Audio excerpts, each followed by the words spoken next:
नमस्कार। आज इस विश्लेषण में हम एक ऐसे सवाल पर बात करने वाले हैं जो सदियों से चला आ रहा है।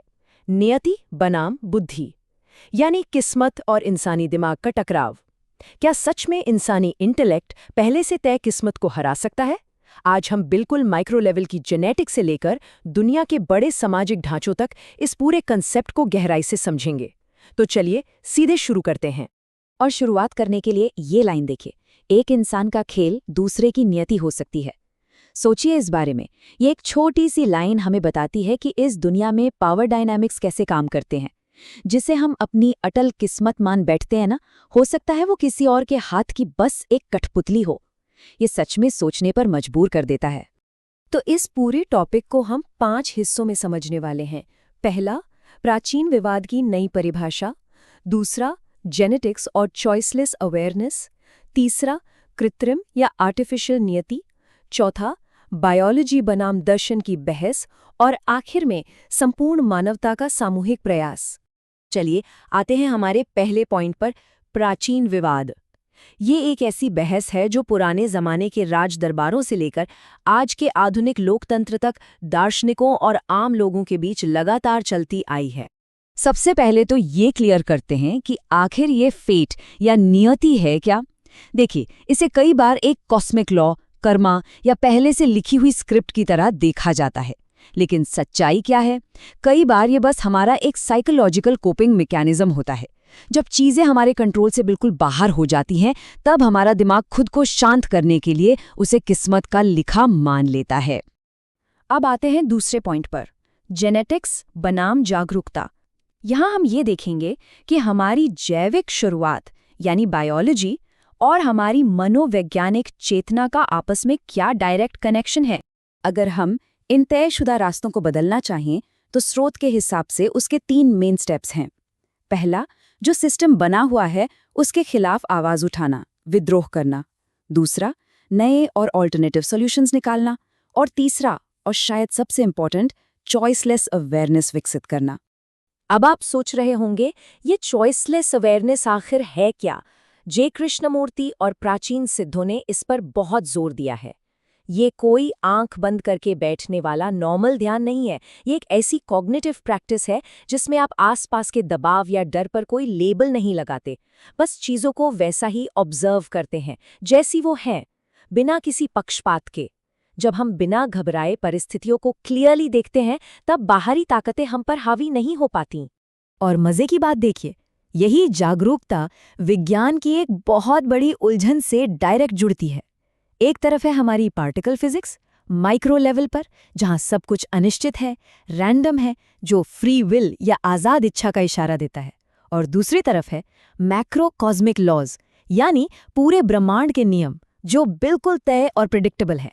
ये बिल्कुल दर्शन और विज्ञान का आमने सामने आने जैसा है। इसी से एक बहुत ही दिलचस्प सवाल पैदा होता है, क्या हमारे जीन्स में हमारे पूर्वजों का डेटा, उनकी यादें और उनके आसपास का वातावरण भी स्टोर होता है? क्या कर्मा या वो जो डेजा वू की फीलिंग आती है, वो एक्चुअली बायोलॉजी का हिस्सा है?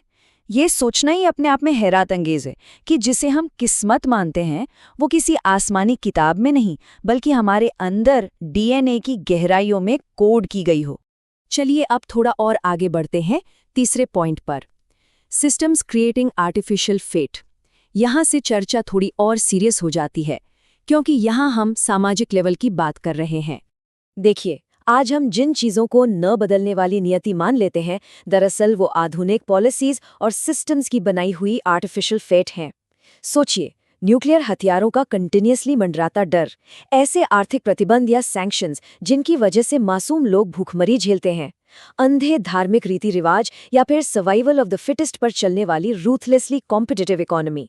ये सारे सिस्टम्स मिलकर करोड़ों लोगों के लिए एक ऐसी किस्मत बना देते हैं जिससे बाहर निकलना उन्हें बिल्कुल नामुमकिन लगता है। और यही हमारा सबसे बड़ा टेकअवे छिपा है। इन सभी सिस्टमिक प्रॉब्लम्स और असमानताओं को चुपचाप किस्मत मान लेना बहुत खतरनाक हो सकता है। सच्ची बौद्धिक क्षमता या ट्रू इंटेलेक्ट इसी में है कि हम इन नकली किस्मतों को तोड़ने के लिए पॉलिटिकल, लीगल और इंटेलेक्चुअल लेवल पर एक्शंस लें। बस चुपचाप सहते रहना डेस्टिनी नहीं है। अब बढ़ते हैं चौथे पॉइंट की तरफ, जीव विज्ञान बनाम दर्शन यानी बायोलॉजी वर्सेस फिलॉसफी की बहस। आइए इस पूरे टॉपिक को इन दोनों के पर्सपेक्टिव से समझते हैं। अगर आप किसी बायोलॉजिस्ट से पूछेंगे तो उनका थियरी ऑफ एवोल्यूशन के हिसाब से मानना होगा कि इंसान का बनना एक संयोग या एक्सीडेंट है और हम पूरी तरह से प्रकृति के नियमों से बंधे हुए हैं। लेकिन एक फिलॉसफर इसको रिजेक्ट करेगा और लाइफ फोर्स थियरी पेश करेगा। उनका तर्क ये होगा कि हमारी जीवन ऊर्जा या कॉन्शियसनेस कोई संयोग नहीं है, बल्कि अपने आप में एक मूल ब्रह्मांडीय शक्ति है। फिलॉसफर का ये पॉइंट काफी डीप है। वो कहते हैं कि लाइफ फोर्स बिल्कुल ग्रेविटी या इलेक्ट्रोमैग्नेटिज्म की तरह एक फंडामेंटल एनर्जी है।